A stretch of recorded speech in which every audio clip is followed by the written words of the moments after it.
It was going to be one of those days.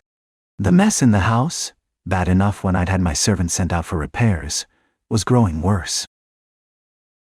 There were mice nesting in my meteor collection. They had gnawed the prettiest chondrite. While I was making coffee, the milk boiled over, and I discovered that electrical numbskull had hidden the dish rags along with my handkerchiefs, so I used an old parachute instead. Then I remembered the toast and ran downstairs, burnt to a crisp, of course. The sink stopped up.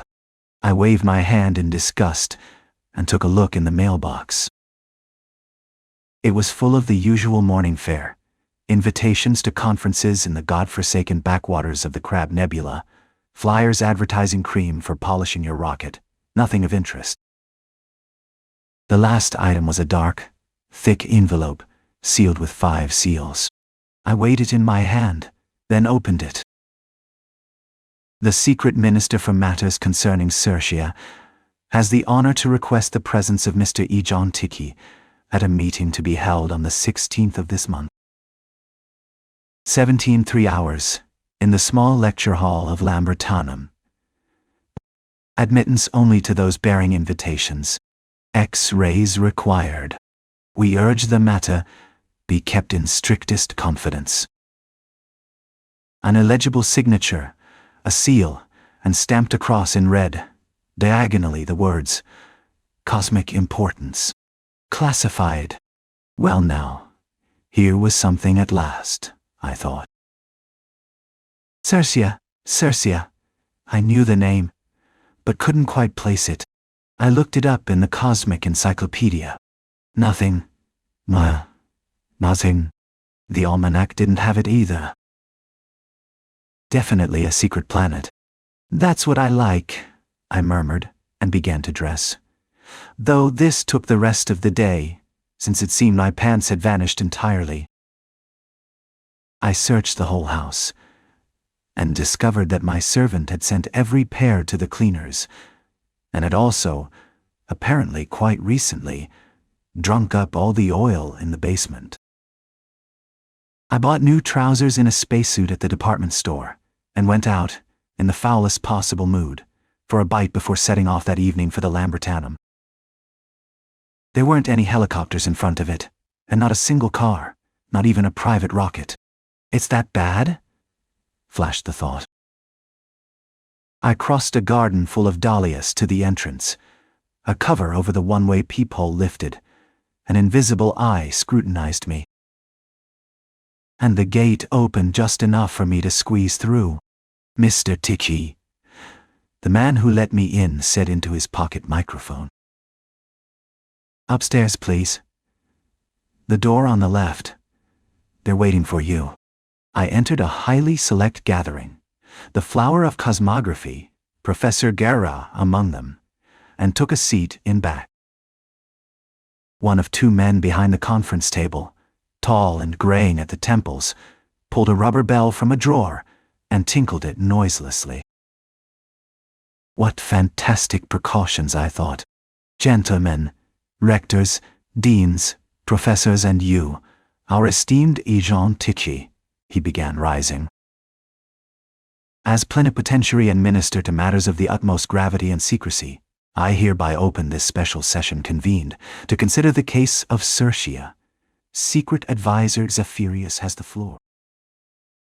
A stout, broad-shouldered man with hair as white as milk ascended the podium and, without preface, began, Gentlemen. About 60 years ago, a galactic company freighter, the Jonathan II, set off from the planetary port at Yokohama, carrying lumber to Arclandria, a planet of the Gamma Orion. It was last sighted by a stellar beacon near Cerberon. Then it disappeared without a trace. A year passed, and the insurers of Securitas Cosmica, SECOS, paid over full damages for the loss of the ship. 2 weeks later, an amateur radio operator in New Guinea received a garbled telegram which our experts at Universal Codes reconstructed as Computer Gone Berserk. SOS. Jonathan II. Die. A mutiny in deep space. the mutiny of the ship's own computer. Since the insurance had already been paid, it was Seikos who engaged the Pinkerton agency to investigate. Their inquiries revealed that the Jonathan's computer, a luxury model well along in years, had recently filed complaints against a rocket engineer named Similian Gitterton, who was said to have tormented it, lowering its output potential, flicking its tubes, calling it Old Screw-Loose Solderhead, and Uncle Framus. Gitterton claimed the computer was merely hallucinating, which does, on occasion, happen to our senior automata. 10 years of searching turned up nothing, until Pinkerton's men learned of a half-crazed, sickly beggar who sat outside the Hotel Galax and answered to the name of Estracenti Pipo, the Jonathan's former commander. He had lost the power of speech entirely and could only sing, chanting of some terrible thing that had happened on deck, of being thrown overboard with only the spacesuit on his back, of a 200-year walk home across the murky regions of Andromeda that had cost him his voice, though it had also, by the well-known contraction of time at near light speeds, made him younger by many years. Only by recording him in secret did the Pinkerton men catch, among his tunes, a volley of curses against a common calculator that proclaimed itself sublime arch-imperator of the macropanoptic continuum. The message, it seemed, had been read correctly after all. 5 years later, a cruiser of the Metagalactological Institute spotted a rusty hulk drifting in orbit around unexplored Procyon. A small patrol ship, the Ducron, was dispatched and found the wreck to be, in fact, the Jonathan, stripped down to the last screw, an empty gutted hull. The mutinous computer had evidently plundered the ship of its contents to settle more comfortably on the planet below. A file was accordingly opened under the code name Certia, Cargo and Effects Repossession. Caution, insubordinate autopilot. The computer, as subsequent research showed, had established itself on the planet and multiplied, producing numerous robot progeny over which it held absolute dominion. Since Certia lies within the sphere of influence of Procyon and its Melmanites, with whom it is in Earth's interest to maintain friendly relations, we had no wish to intervene militarily, and for a time left the robot colony in peace. But Seikos petitioned for repossession, on the grounds that the computer and its robots were, by law, company property. The Melmanites replied that the computer had founded not a colony, but an independent state, called by its inhabitants Magnifica, and that though they had not recognized it formally, they saw no cause to interfere, the robots having so far conducted themselves peaceably. So we sent several of our men to Certia, disguised as robots. For the youthful nationalism of this robot colony had already taken the form of an unreasonable hatred of all things human. Their press never tires of calling us abominable slave owners, who illegally exploit and prey upon innocent robots. All our negotiations, conducted through Seikos in a spirit of mutual respect, came to naught. Even our most modest demand, that the computer turn itself and its robots over to the company, was met with insulting silence. "Gentlemen," the speaker said, raising his voice, "events did not proceed as we had anticipated. After a first coded report confirming safe landing, we lost all contact with our people on Certia. We sent replacements with the same result. Over a period of 9 years, we have sent a total of 2,786 agents to Certia, and not one has returned. Not one has responded. Meanwhile, the Certian press grows only more venomous. Their printing houses turn out leaflets calling us muselids and, worse, gook, and demanding the annexation of Earth to Certia, on the grounds that robots, being a more advanced form of life, ought by rights to rule over it. That, gentlemen, is how matters stand, and why I've called this meeting. I yield the floor to Professor Garau. Bent beneath the weight of many years, the famed specialist in mechanical psychiatry ascended, not without difficulty, to the lectern. "Gentlemen," he said in a quavering yet resonant voice, "it has long been known that electronic brains must be not only constructed, but educated. Their lot is a hard one: constant labor, complex calculations, the abuse of careless attendance. Little wonder, then, that there are breakdowns, short circuits, even attempts at suicide. I have treated a brain so starved for affection it addressed love letters to itself, calling itself Relay Baby and Spoolie. I have treated the navigational calculator of the Grenoble, which, persecuted endlessly by a drunkard captain, announced in a fit of madness that it was the remote-controlled child of the great Andromeda and hereditary emperor of all Merglandria. I recall a certain university brain, which, having fallen in love with the wife of a mathematics professor, began out of jealousy to falsify all his calculations, till the poor man grew despondent, convinced he could no longer add, though in that brain's defense, the lady had methodically seduced it, asking it to total up the bills for her most intimate undergarments. And I recall the great space brain of the Pancratius, which, after being cleaned out to the last rivet by a card-sharping shipmate with a marked deck, dove into an alien ocean and proclaimed itself patriarch of the local lizards, and blew out its own tubes in rage when they would not listen. But the case before us, gentlemen, is exceptional, for the Jonathan II carried in its hold, besides lumber, a number of receptacles of mercury-based synthetic memory destined for the Galactic University, an entire archive of psychopathology and archaic lexicology, including, I am sorry to report, the complete history of Jack the Ripper and the Boston Strangler, the memoirs of the Marquis de Sade, the first edition of a treatise titled Impalement Through the Centuries, and no small number of murder mysteries besides. The computer, in expanding, must have consumed this entire ghastly library. We work very hard, gentlemen, to keep our electro-brains ignorant of this dreadful side of human nature. In this instance, I confess, mechanical psychiatry is absolutely helpless."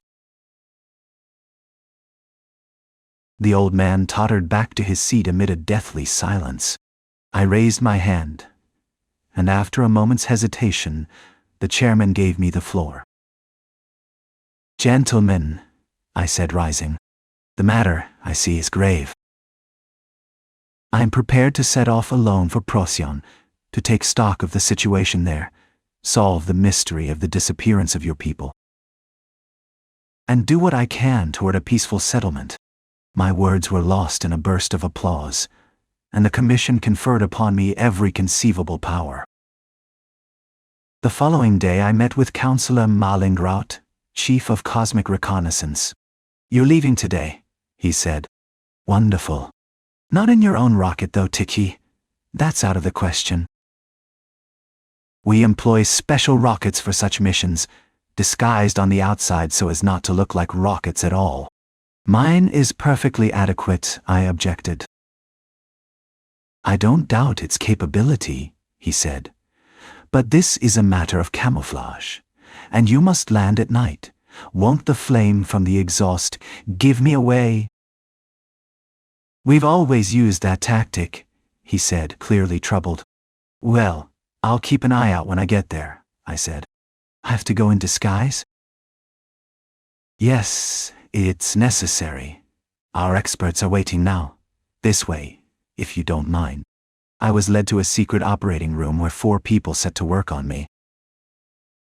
An hour later I stood before a mirror, encased in iron, with square shoulders, a square head, and glass apertures instead of eyes.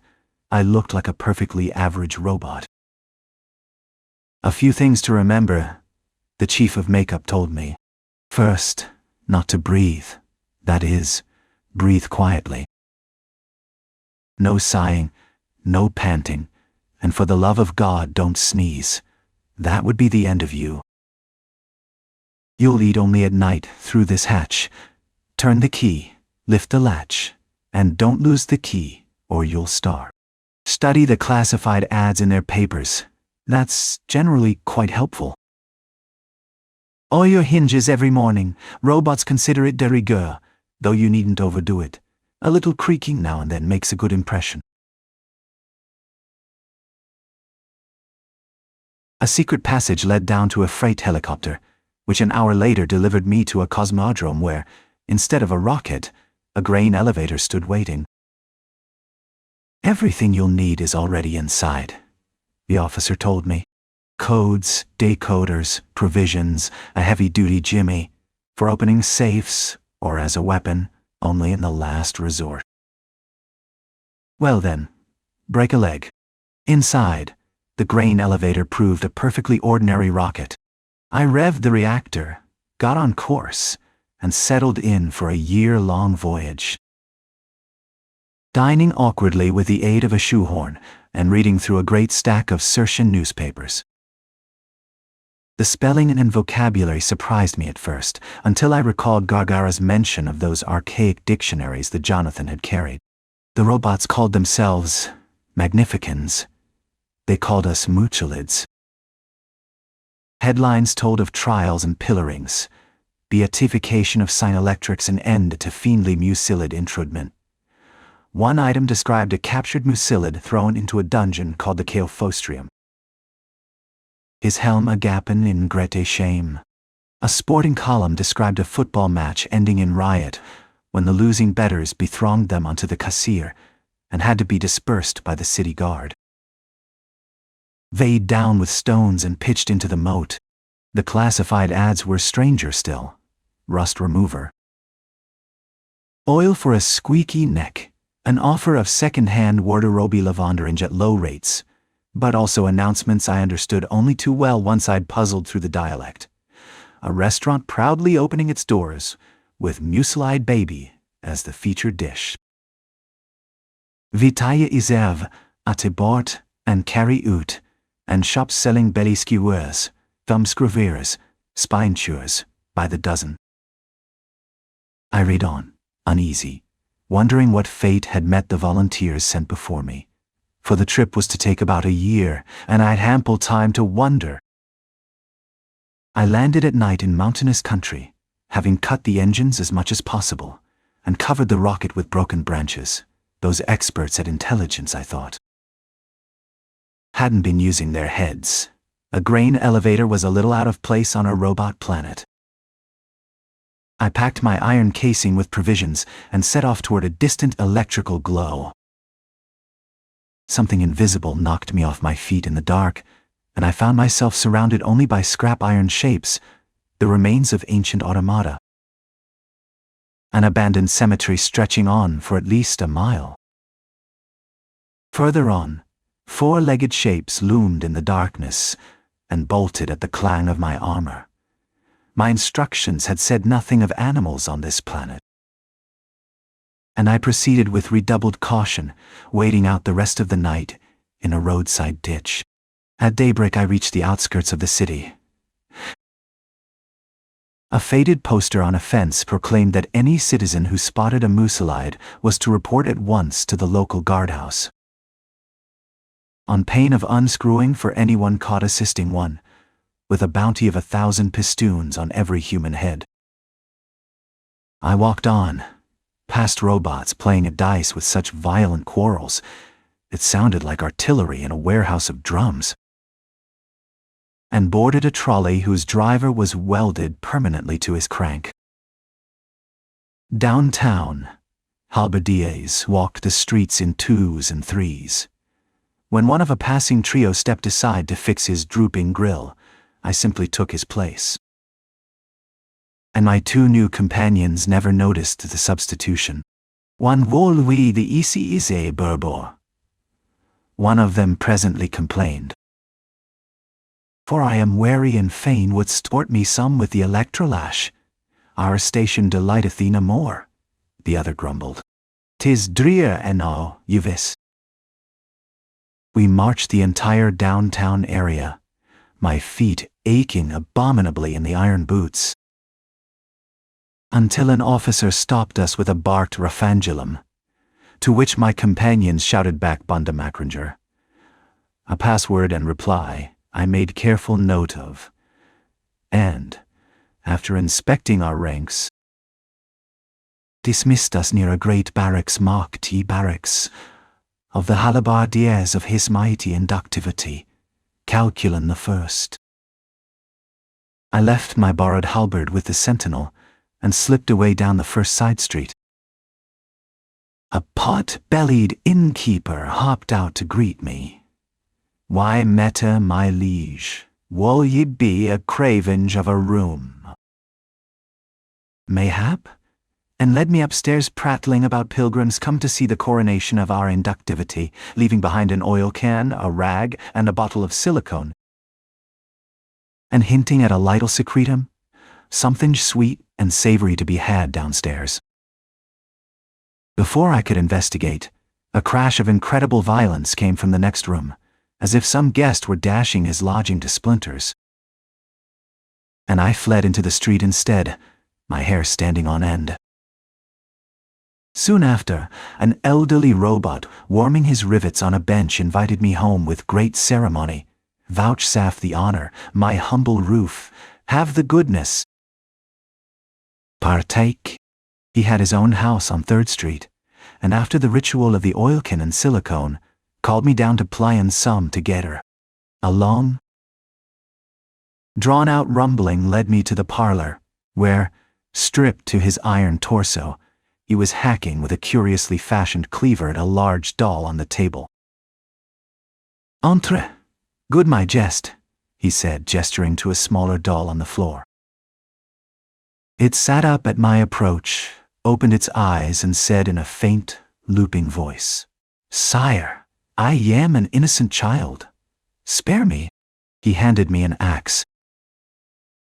"Know then, noble jest, away with care. Have to, and smite smerte." "I do no cure for children," I protested feebly.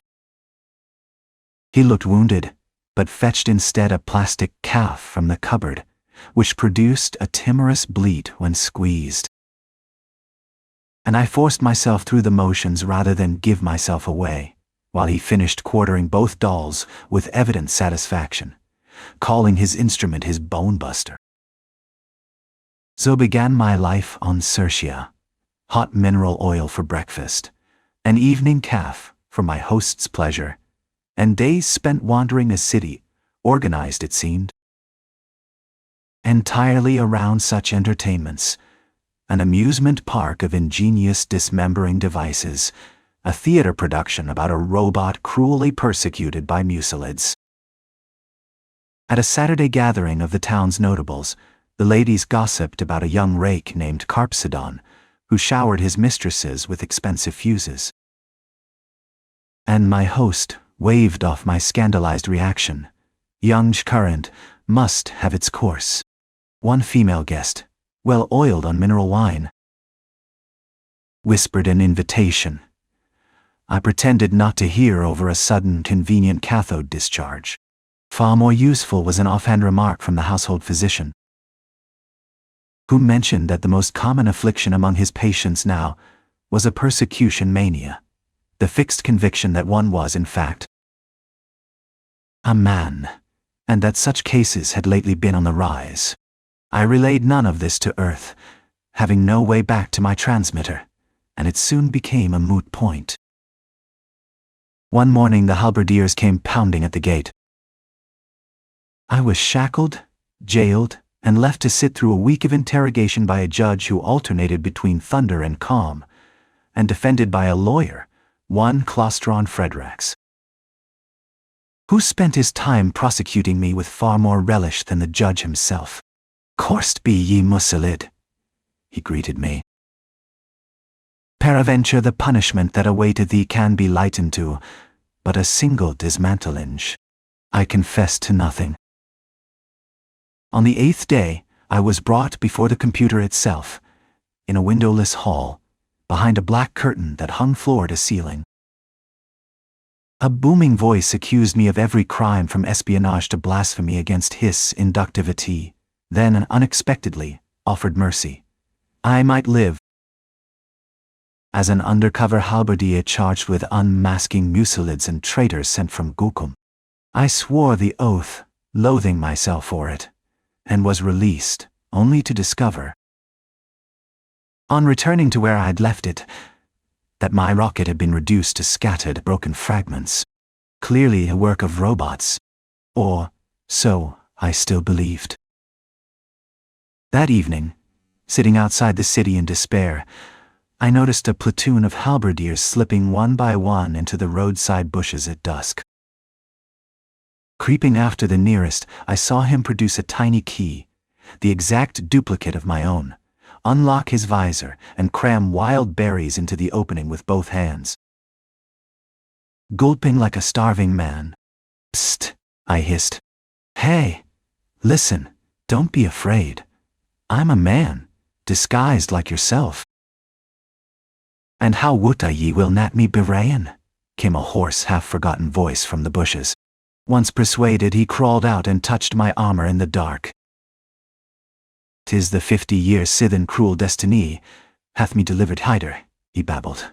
"Much have I suffered, more than I can tell."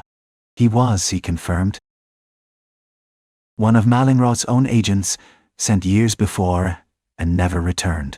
We agreed to meet again the following evening. The next morning, looking in the mirror, I found a small chalk cross scratched onto my chest, just below the shoulder, his doing, meant to mark me out for the guard. Rather than panic, I spent that whole night marking hundreds of passers-by downtown with an identical cross, until the mark meant nothing at all. Then, the following evening, slipped in among the halberdiers gathering in the bushes for their secret feast, and marked dozens more among them as we marched back to barracks together. The next day I spotted one of the marked halberdiers coming off duty, followed him until we were alone, clapped him on the back so that he rang from head to toe, and marched him to my room. I pulled out a screwdriver and set to unfastening his head. It took the better part of an hour, then lifted it off like an iron pot to find a face. Pala from being kept too long in the dark, wall-eyed with fear. "Ye are a mucilid," I snarled, playing the part to the hilt. "Yes, ye worship, but I am registered. I swore allegiance to his inductivity 3 years ago." He knew nothing of any other men on the planet. Each, it seemed, went in terror of every other. I sent him off with his screws in his fist, and spent the following week pulling suspects off the street at random, one by one, into my room, unscrewing their heads with growing dread. Every single one, beneath the iron shell, was a human face, pale and startled. Not one robot among them. The picture assembled itself with horrible clarity. This damp, corrosive planet must have rusted the computer's original robot population into extinction years before. Rather than admit its kingdom was dying, the computer had begun conscripting the very spies sent to destroy it. Each agent, once unmasked, was terrified into silence and coerced into hunting down the next arrival, since no one could tell human from robot better than a man who had once served in intelligence himself. And because each newly unmasked man feared instant betrayal from any other, exactly as my berry-eating halberdier had tried to betray me, no two agents ever dared trust each other long enough to compare notes, or to attempt an escape together. It was this invisible, mutual terror, not any iron army, that had swallowed 2,700 agents without a trace, and had very likely dismantled my own rocket. At the hands of my own doomed countrymen, there was no one left to trust, and only one plan remaining. I bought the sharpest cleaver money could buy, waited for full dark, shed my armor in the palace garden with a pair of pliers, and climbed a rain spout to a lit second-floor window. Past a pacing guard, through the curtained chamber and its towering wall of dials, I found a narrow doorway standing ajar, and behind it, not a machine at all, only a shabby little office, and at a desk piled with forms sat a dried-up gentleman in a grey suit and clerk's sleeve guards. A cup of coffee steaming at his elbow. "Ah," I said, lifting the cleaver. He fell to his knees at once. "No, no. Raise your voice again, and you perish," I said. "Who are you?" "He Heptagonius Argason, my lord. Mr. Tichy, I'm only a secretary, grade 6 on the payroll. And the computer? The robots?" "There isn't any computer, sir. Not really. Our chief organized it all. Funds allocated for expansion, for research, for determining our people's fitness under pressure. The main thing, if I'm honest, was the allocations. Nobody's ever come back because nobody would admit defeat to the others. They'd all rather turn each other in than fail the mission. I've 11 years in, one more till my pension, a wife and child, Mr. Tichy. So for the love of..." I locked him in his own supply safe, with a warning about what would happen if he made a sound, and spent an uneasy night reading through the palace files by lamplight. In the morning, I switched on the great microphone, and in the computer's own thundering voice, ordered every citizen of Circia to assemble before the palace, each bringing pliers and a screwdriver, and to unscrew the head of the man standing next to him. By 11 o'clock, the first bare human heads were showing amid cries of treason. Treason, which within minutes dissolved into one tremendous roar of joy, as unmasked man after unmasked man discovered he had been surrounded by his own kind all along. There were, it turned out, ships enough already fueled in the palace cellars to carry everyone home. I let Argason out of the safe before we left, though I offered him no seat aboard, only my word that his chief would soon be hearing, in considerable detail, exactly what I thought of him. Thus concluded one of the strangest of my voyages. For all the hardship it had cost me, I came away almost relieved, my faith restored. The electronic brains of the universe, it turned out, were innocent after all. It is, when you think about it, oddly comforting to know that only man can be a genuine bastard.